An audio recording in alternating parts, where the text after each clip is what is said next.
Yes, thank you so much. It's an incredible honor to get the Nakasone Award. And I want to thank the Human Frontiers Science Program, and in particular Guntram Bauer, because not only did he answer all my questions during the last half year, but he also made me so excited about the whole event, and I think we are seeing that here. So thank you so much. It's of course not just to me, it's for the whole team that has worked on the glymphatic system. So I'll try to explain to you what it is and why it's so exciting. And similar to probably most of you, I'm on a daily basis tempted to stay up just an hour longer to finish the paper, write a review, watch a Netflix series, or just talk to my husband. And this is a young volunteer that was asked to stay up all night, and a picture was taken 36 hours after he had not slept. And I think you would all agree with me that he looks a little different. Like there's a little swelling around the eyes, but we probably all acknowledge that he feels much worse than he actually looks like. And that is one of the ground principles of sleep deprivation. It affects your mental state, your focus, and your judgment. So brain is affected much more than any other part of our body by sleep deprivation. As stated in a recent review, sleep is non-negotiable. But sleep deprivation or lack of sleep does not only affect mental state, it also actually affects the structural basis of the brain. So this is a beautiful study from the Penn Sleep Clinic by Sigrid Visai. And she sleep-deprived rats, not that severe. She would keep them awake for 6 hours every morning when they expect to go to sleep. Return them to the cage where they could then recover their sleep, but they want to sleep when it's daytime. And after a couple of days, she would harvest the brain and state here leucoceruleus that makes, it's a brainstem nuclei that make all the noradrenaline in brain. But what she found was there was actually a loss of the dendritic complexity, so the neuronal processes that was almost, actually 1/3 of total. So the neurons were suffering from this fairly mild sleep deprivation. But even worse, if you take a mouse that express too much beta amyloid, and this is beautiful work by David Holtzman's group, he would sleep deprive them using the same paradigm, but now for 6 weeks. And we would find that in these mice that makes too much amyloid, you actually accelerated the formation of amyloid plaque quite considerable in all brain regions he looked at. So that is also shown now in many human studies that shows that people who report, or it's recorded that they sleep 6 hours or less in their 50s, 60s, and 70s have a 30% increased risk of developing dementia. So sleep is clearly needed for the brain. And both animal studies and human studies are suggesting that lack of sleep or too short sleep or fragmented sleep over decades increases the risk of dementia. So you can ask, why is the brain so specific vulnerable to sleep deprivation? Other organs would suffer too, but not to the same degree. And our hypothesis was that sleep is not just a time where we rest, but there's some fundamental housekeeping function that might be active when we sleep that cannot be going on in the brain when we are awake. And remember, the brain is our most important organ. So you could imagine that the brain is specialized such that when we are awake and the brain is processing all the sensory information, that it's not basically capable of doing the housekeeping function. As one of my students said, you cannot prepare for a party, setting up the tables, and entertain your guests. It's two separate functions, and maybe that's why the brain is so specialized. So another way of asking the same question is, what does the brain lack that any other organ have? And we learned that in medical school that the brain is completely devoid of lymphatic vessels. So you all know the lymphatic system, and it's of course very, very important in the immune function because it would take antigen and transfer them to the lymph node where you have antigen presentation. So the lymphatic system is very important in all those functions, but it has a function we often forget, and that is it's returning fluid from all the peripheral tissues. And it's not trivial. It's expected, it's calculated that the minimum is 4 to 7 liters of fluid return. In reality, it's probably more than 10 liters that the lymphatic system return on a daily basis. And that, otherwise the tissue would swell. But in addition to returning all this fluid, the lymphatic capillaries here would also basically take up any proteins present in between the cells and transport them back. And what the lymphatic system does is take the fluid and all these proteins and transport them back to the blood, where the liver can then recycle all these proteins that might be released from cells in the tissue. So you would say, but why should I care about that? Because probably it's a protein present in the extracellular space. And why do we care about that when we're talking about the brain? And that is if you make a proteome of lymph, and this is from any organ, you can do that, you would find that it's not only extracellular matrix protein that's returned, it's also protein from the cytosol, from the nucleus, or the plasma membrane. And we are now realizing that all tissues uses lymphatic drainage to in part get rid of the old proteins. So you can then ask, is that of relevance for brain? We don't even have a lymphatic system. Why would it be of relevance for us?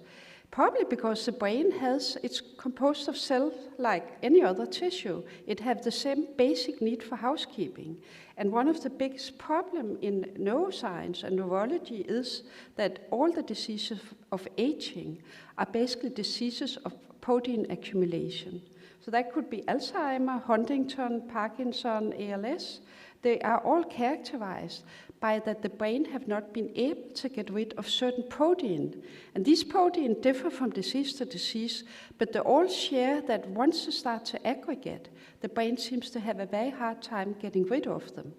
And that protein aggregation is viewed from the brain's immune system as a foreign object. The brain cells would start to fight this protein accumulation, and over a long time, that very low-grade neuroinflammation is probably what's caused neuronal loss and dementia, so over many decades. So we are by far not the only group that have proposed that the brain fluid might act as a quasi-lymphatic system. And what is brain fluid? Brain fluid is cerebrospinal fluid, here shortened to CSF. It's made within the brain by the choroid plexus. And we are actually making, every single one of us are making about 0.5 liter to 1 liter on a daily basis. It's quite considerable. So it's made within the brain, in the ventricles by the choroid plexus. It leaves the brain and is basically leaving the whole skull at multiple different pathways. So you could state, couldn't that just be a lymphatic system so we can export our old proteins?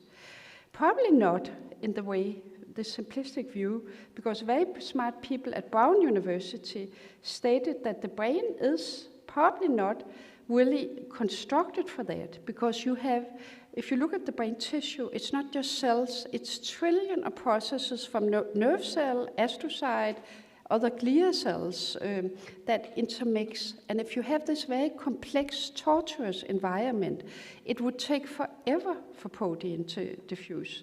And especially if you're a large protein like tau or synuclein that are very prominent in many dementing diseases, they will basically not move because the movement is random and it inhibited the larger the protein get.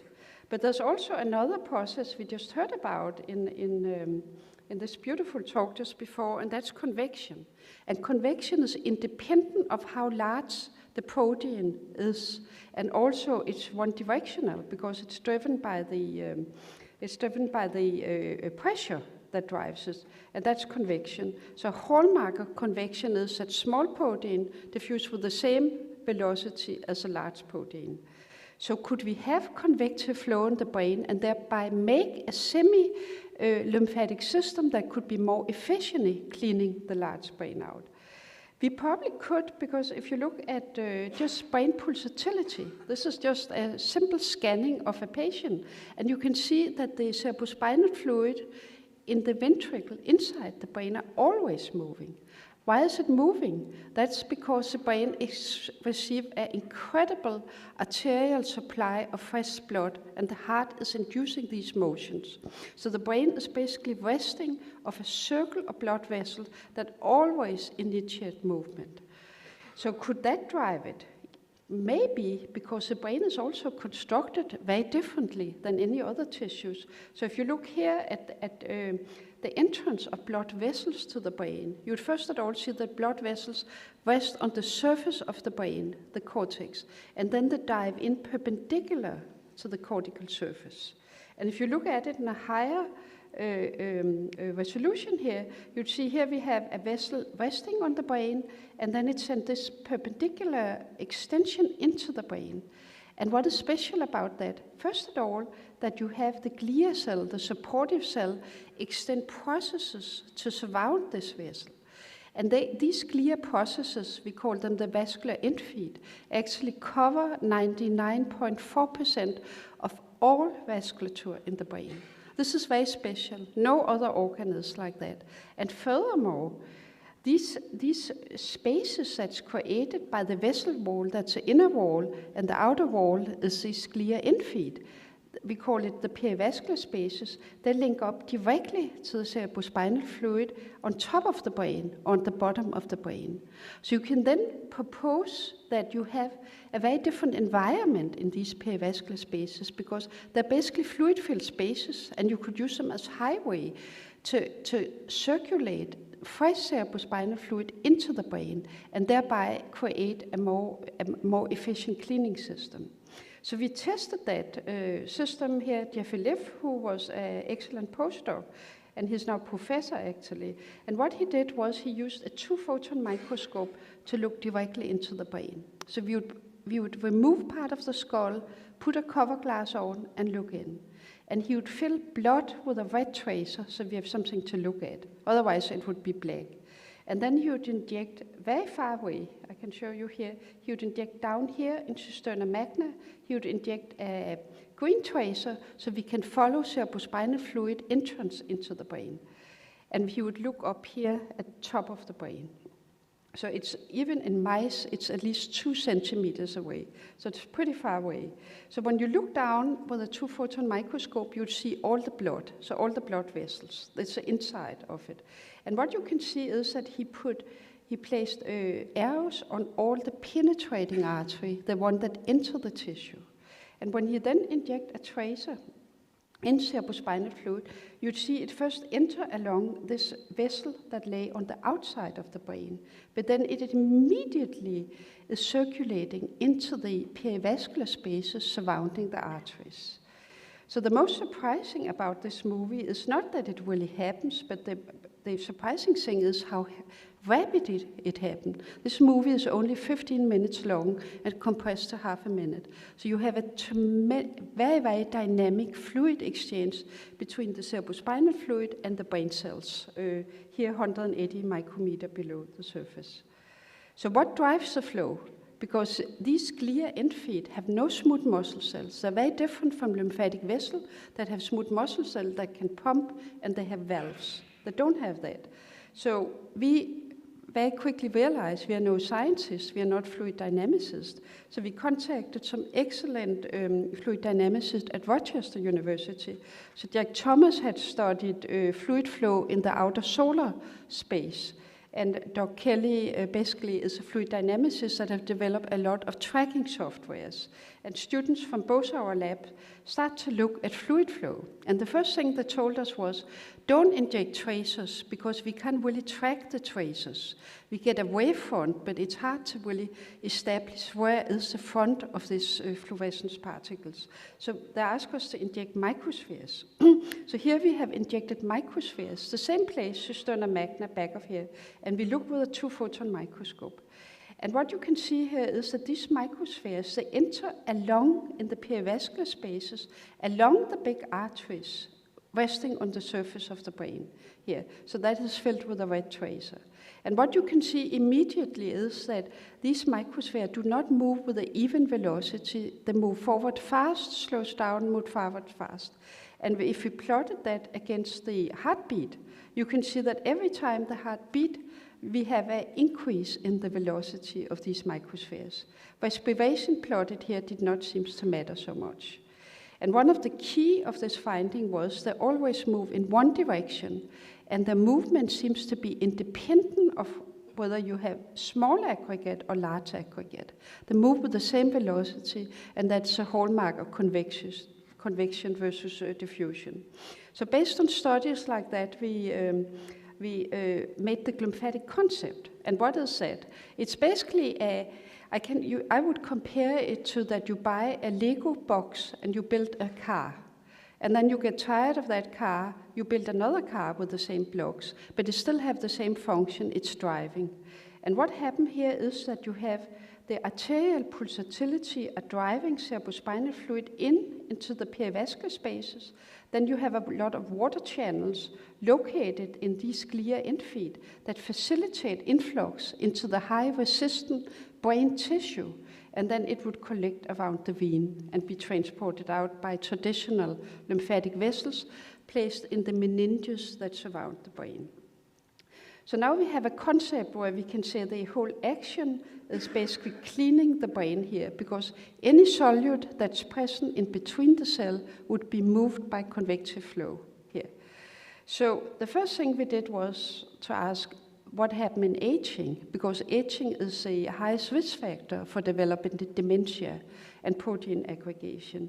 And sadly enough, aging is associated with an exponential decline in the activity of fluid flow. Here showed in section, we're just looking at cerebrospinal fluid influx labeled with tracers. And actually for the larger tracer, we have an 85% reduction in older mice. And these mice are not that old. Mice can live up to 3 years, so they're not that old. So the whole fluid dynamic system decreases by aging. So having described that using optical method, we told ourselves we really have to use a clinical relevant platform to study it, because maybe we can identify a subject with low glymphatic flow and predict that they have a higher risk for developing dementia than other subjects.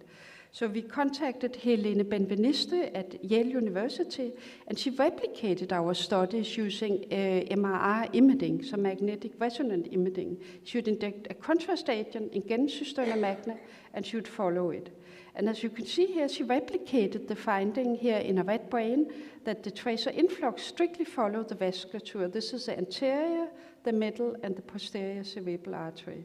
I can just show it again. You can see strictly vascular influx here.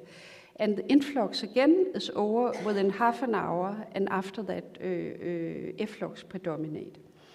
So at that point, we start to wonder, can the brain really act almost like a kidney and pump so much fluid around, because that's a very energy requiring process, and at the same time do what a brain is expected to do with integrating information, move our body, and make decision. So we realized at that point we have only been studying anesthetized mice and rats.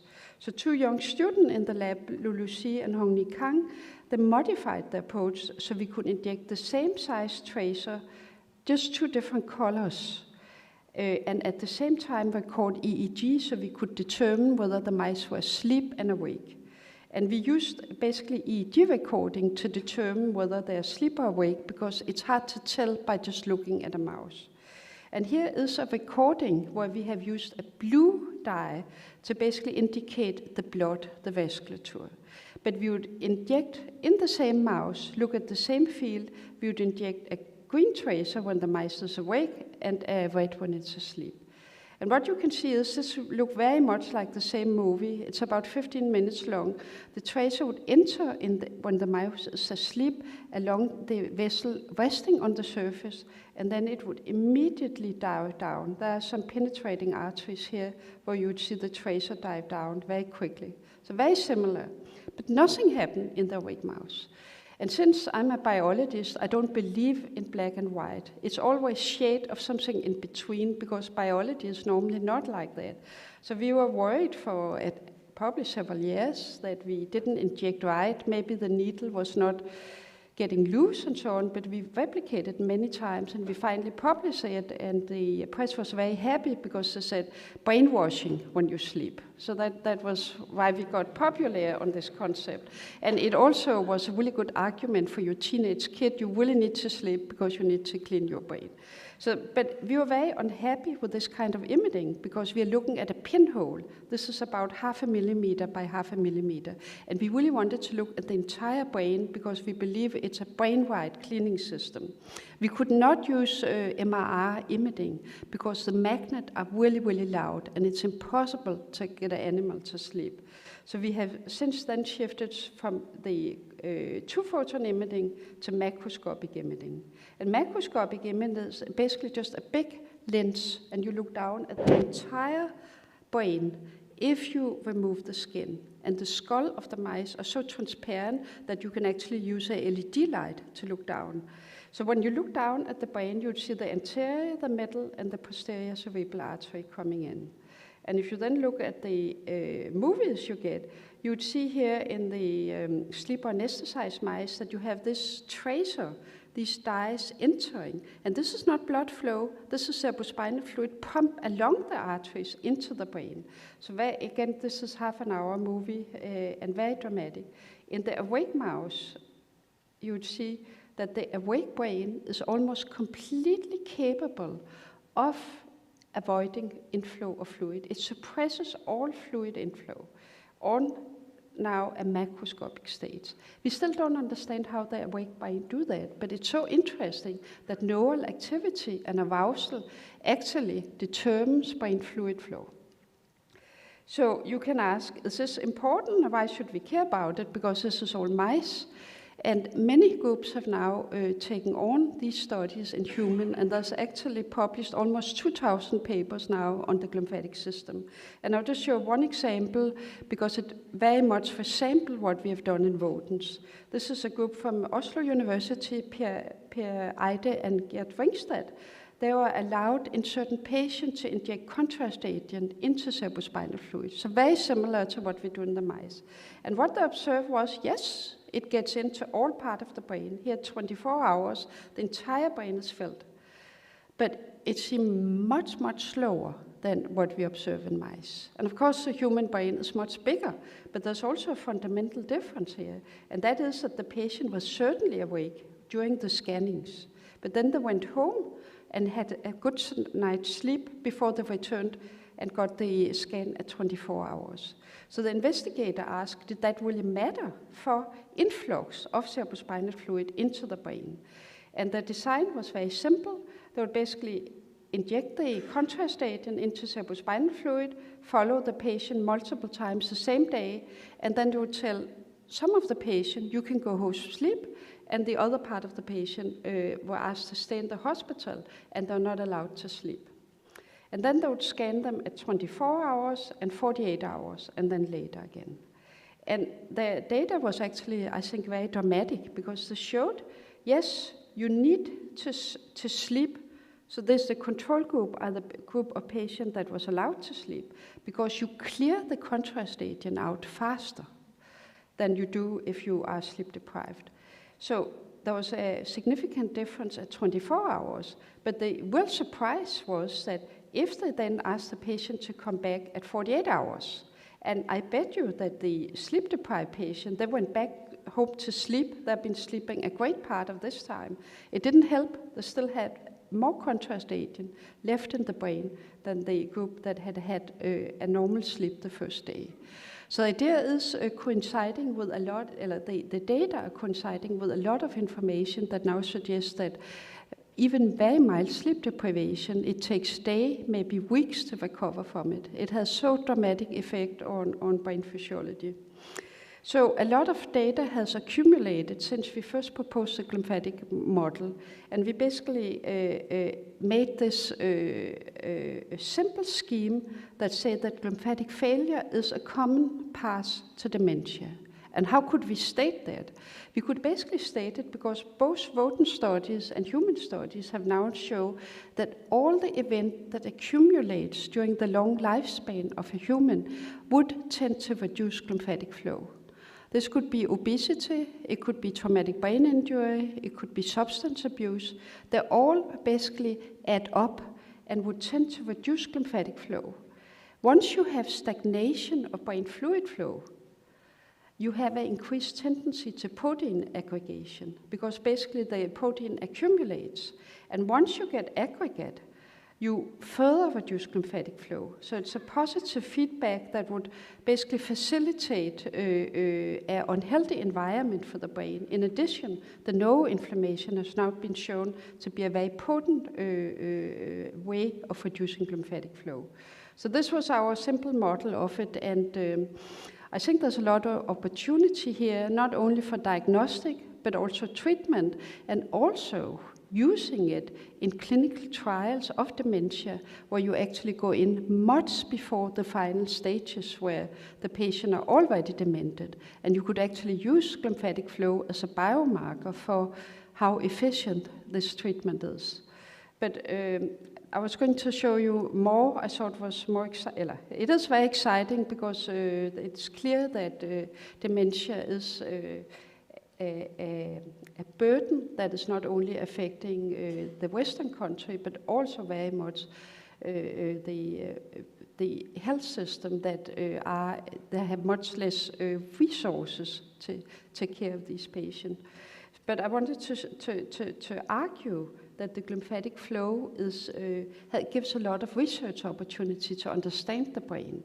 And normally when you talk about the brain and the body, you're talking about nervous conductings and nerve impulses. But since brain fluid flow is so incredibly active, any substance that's released from the brain will within just here 30 minutes actually enter it would exit by various ways. It would exit and enter probably all organs in the body. And you can see it here already half an hour after we are injecting in cerebrospinal fluid, we have the kidney and the bladder and the liver filled with these traces.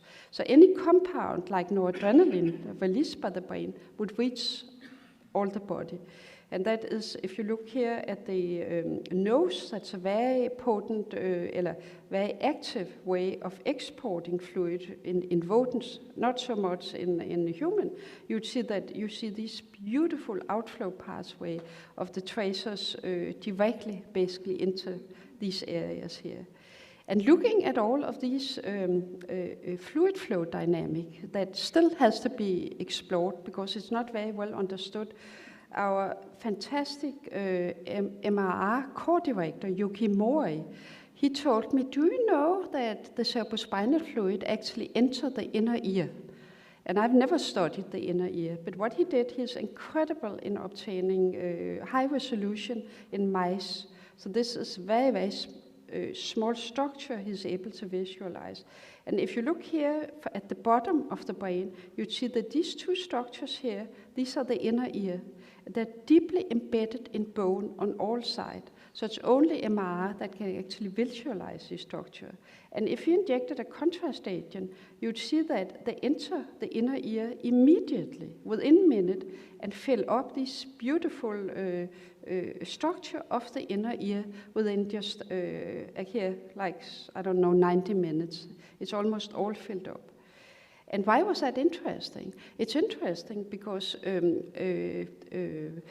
congenital deafness caused by simple gene mutation is actually very common. 1 to 3 children are born out of 1,000 are born being deaf or have very poor hearing because of this very simple mutation. And it's been very difficult to start gene therapy because you have the embedment of the structure within the bone. And the fine structure within the ear is such that once you insert a big needle and inject a virus, you're damaging the inner ear. And you have to inject in both sides. So we thought this was really exciting and we wanted to study it. And first we asked, would it actually reach all part of the inner ear? So we injected microspheres and let it circulate now for 24 hours. We saw all part of the fine structure of the ear was filled with these microspheres. More importantly, we could also inject adenosine AAV virus that express a reporter gene, EGFP, and we could find that the fine hair cells that is transducing the hearing was actually transfected in most part of the inner ear. So we thought this was really important because of the difficulties in gene therapy in the inner ear. So what we did was we are using, again, a technique we have heard about already. We used the auditory brainstem response to record hearing in mice. So very simple, it's non-invasive, as we just heard before. You're basically just measuring the brainstem responses in the cochlear nerve and in other structures. That it's a very complicated system here. And if you look at it, it looks very similar to what we saw before. We get these nerve impulses that induced by basically letting the mice hear different tones. So then this was all done in collaboration with a lab that is specializing in auditory processing. So they had a mouse that is missing a little transporter in the hair cells. So it's called VGLUT3, and basically this protein transport glutamate into the vesicles that enable the cell to transmit the signal they're sensing by the cilia, transmitted to the cochlear nerve. So they don't respond at all. And these are adult mice. But then we were able to transfect them with an AAV virus that basically inserted these VGLUT3 into the cells, and they could hear. And this got attention because all prior trial where you had injected the virus directly into the ear had only been done in newborn mice, or up to 3 weeks. We were able to rescue hearing in adult mice. So what have I trying to talk about here? I've been trying to talk about a couple of things, just to take home messages. And one is, sleep is non-negotiable. You can really use it to your own kids. You need to sleep to clean your brain. There's many other restorative processes going on when you sleep. The other thing I was trying to express is that we have some beautiful biological engineering in the brain, because we have one pump, the heart, and that is, of course, pumping blood into the brain and all other organs. But then we have the pump, the heart, is also pumping cerebrospinal fluid outside the vessels, and it's using vascular pulsatility to drive that flow.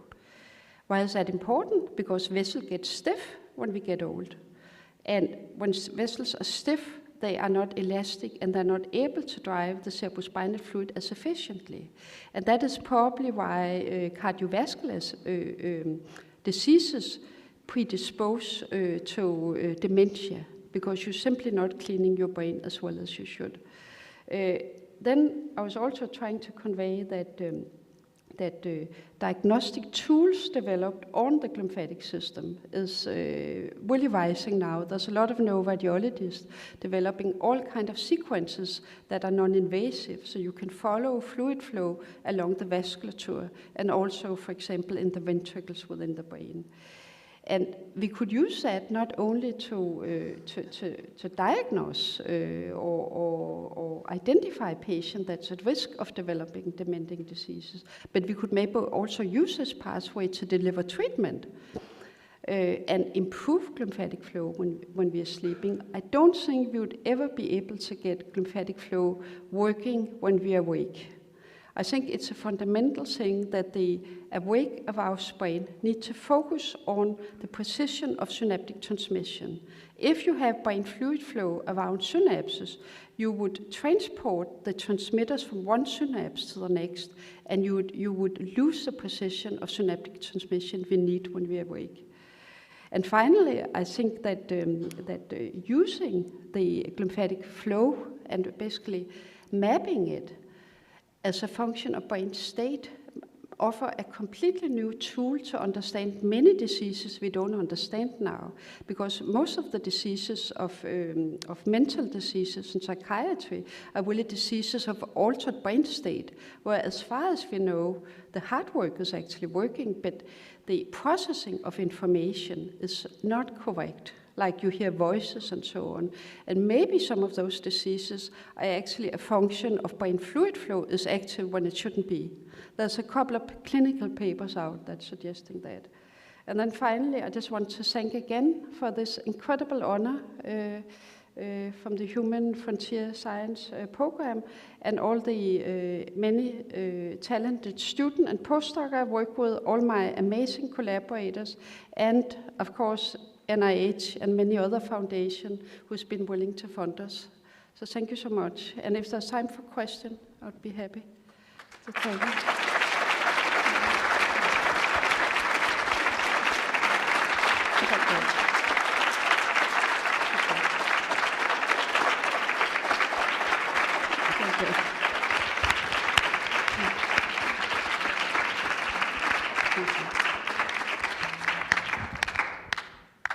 Thank you, Maiken, for this exciting journey into the academic success. But let's face it, if you did not convince every one of us in this room after today to take more than 6 hours of sleep, who would? Thank you. That is one who would. Thank you so much. Thank you. We have a time for 1 or 2 questions. Who would like to be first? Please walk to the microphone. There is one over there. Yeah. Right? Yes. Can you please stand up? Thank you for such a fantastic talk and discovery. I have a probably naive question. I was wondering what is the role of hallucinogens like LSD or magic mushroom on the same biophysical system, the glymphatic system. I didn't get that. That's magic mushrooms, LSD, these hallucinogens, they seem to have a brain remodeling mechanism. Is it connected with the glymphatic system in any ways? Is it connected during development? No, in adult people also. I didn't get the question. So there is some study going on the role on how hallucinogens. Okay, yeah, it's clearly the affecting. So they're clearly affecting the glymphatic system, and I think it's So they're going on now because all the radiological non-invasive measures of glymphatic or brain fluid flow have been developed now in humans. So a lot of groups are studying that right now. And I know that Noor Volkov from NIH is very interested in the glymphatic system because most of the patients that enter rehab programs after substance abuse, the biggest need is to sleep. And one of the things the glymphatic system is probably doing is it's stabilizing sleep. So there's a dual communication between the glymphatic that is stabilizing sleep, basically because cerebrospinal fluid is when it's entering the brain, it's reducing excitability because the level of potassium is lower and that hyperpolarized neurons. So a good glymphatic system is probably the reason that children and young adults sleep really well and elderly patients have a more fragmented sleep and sleep shorter. So there's a dual connection between the glymphatic and sleep. And one of the reasons that substance abuse subjects go back to take the drugs is actually they have such a big need to sleep that they need to take the drug to be able to sleep. So it could be an important area of research. And Noor Volkov have shown that the level of beta amyloid increases the longer time you're scanning patient after they have slept. So the longer you stay awake, the higher the beta amyloid level gets. So, Thank you. Yeah, I hope that was okay. Answer. We will stay there and then go to the other side, please. Really beautiful talk. I'm wondering if it's known the glymphatic flow varies with different stages of sleep? Yes, so that's a wonderful question. We don't know yet. There's been too little. So, for example, REM sleep is very interesting, but REM sleep is too short in mice to study. And there hasn't been any study in human yet. It's interesting because sleep is of course divided up. You have most non-REM sleep in the beginning and most REM sleep in the end. And it could be non-REM sleep is supporting inflow and REM sleep is actually pumping it out. There are some indication for that. Hi, thank you, fascinating talk. So first I had two questions. The first one was just asked. And the second one is a bit more philosophical. It's about evolution of sleep. So do you think that, sleep is something that has evolved and a lot of different animals sleep. So you think this is a common mechanism? And if you think that is, which one came first, sleep or awake? Which one is the chicken and which one is the egg? No, I'm asking this because I think it's very important. Yeah, I don't know what came first. I don't know what came first, but there are studies in fruit fly. So fruit fly, when they are in sleep, they have a snout that moves like that. And there's some investigators, it was a really fun study. There's some investigators that put glacier glue on the snout so they couldn't move it, and they demented much faster. So the idea is that the mechanical movement was actually driving fluid flow within the ganglion of these, or the nerve aggregation. I don't know whether you call it a brain, but very, very interesting. And there's also data in fish that suggests that there's fluid flow during sleep. Thank you. Okay. We have a time for only 2 more questions, so I will go here and then come back, please. Fantastic. I'm wondering if you have any clue or any comment on what is the switch mechanism of the CSF fluid flow from sleep, it's on, and to awake, it's off. Like what is the switch mechanism? Wait, what is the switch mechanism? Yes. That's noradrenaline.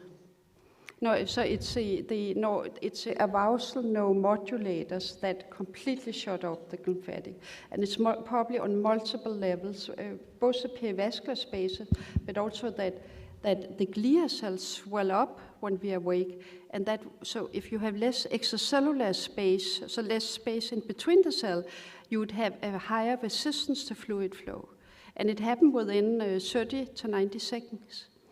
That as well. So 2 more, Yeah, and then Pushkar last. Yeah, I have a question regarding gene therapy. So if you inject AAVs in CSF before sleep, would it improve transduction of brain cells of patients? Or in mice model, whatever, is it Definitely, yeah. So right now, when you use CSF as a transport mechanism for gene therapy or interference RNA, you are injecting it in a awake patient. So we have shown if you just give them a sedative, just so they're relaxed, it's much more efficient. Definitely. Yeah, thank you. Very nice talk. Yes. So you talked about the amyloid clearance. So is it the amyloid production, which is the A-beta 42 formation, or is it the clearance of the plaque which is affected by the sleep?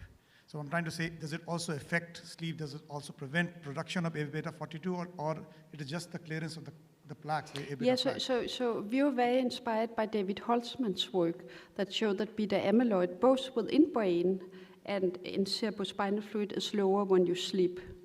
And his explanation was it's because we make less, so less production. Our studies are suggesting at least it's also increased clearance when you sleep. And clearly they're interconnected, so. Yeah, so it's active neurons would make more beta amyloid. So it's probably a combination of both. Please join me with 1 more round of big applause for Michael. Yeah, thank you.